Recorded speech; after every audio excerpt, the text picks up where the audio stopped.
All right, we're going to start out by looking at number 13, or section 13A, section review questions, number 6, letter A. First of all, it gives you a balanced equation, which is N2 plus 3H2 yields 2NH3. So, the first thing you need to do, it asks to calculate the change in enthalpy. So that would be the change in enthalpy. So I think I can't remember if I've said this already. Enthalpy is H, entropy is S, and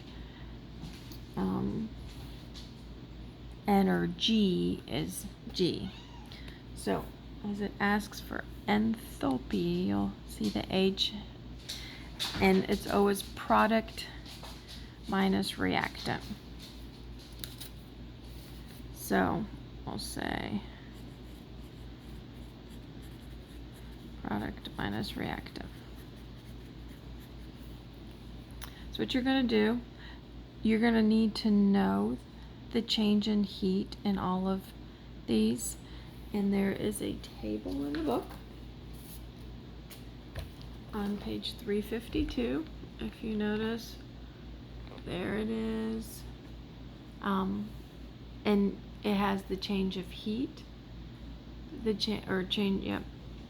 enthalpy, entropy, and energy, and then it gives you the element or molecule here, and then it will give you the values for each of these. On the test, those will all be given to you, so I'm just going to go ahead and give these to you as well. So N2 is 0. Maybe I'll write it here. H2 is 0. And NH3 is 45.9.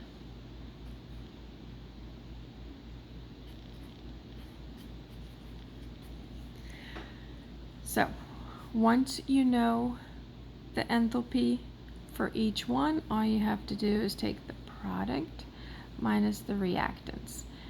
If you guys remember, these numbers out here tell you how many moles that is.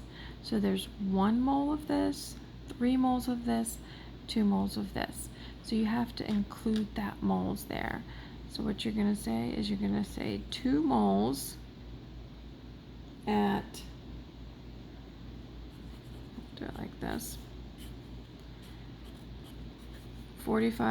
negative 45.9 kilojoules per mole. And so you'll start with the reactants and then you do the products. So you've got 1 mole at 0 and another mole at 0.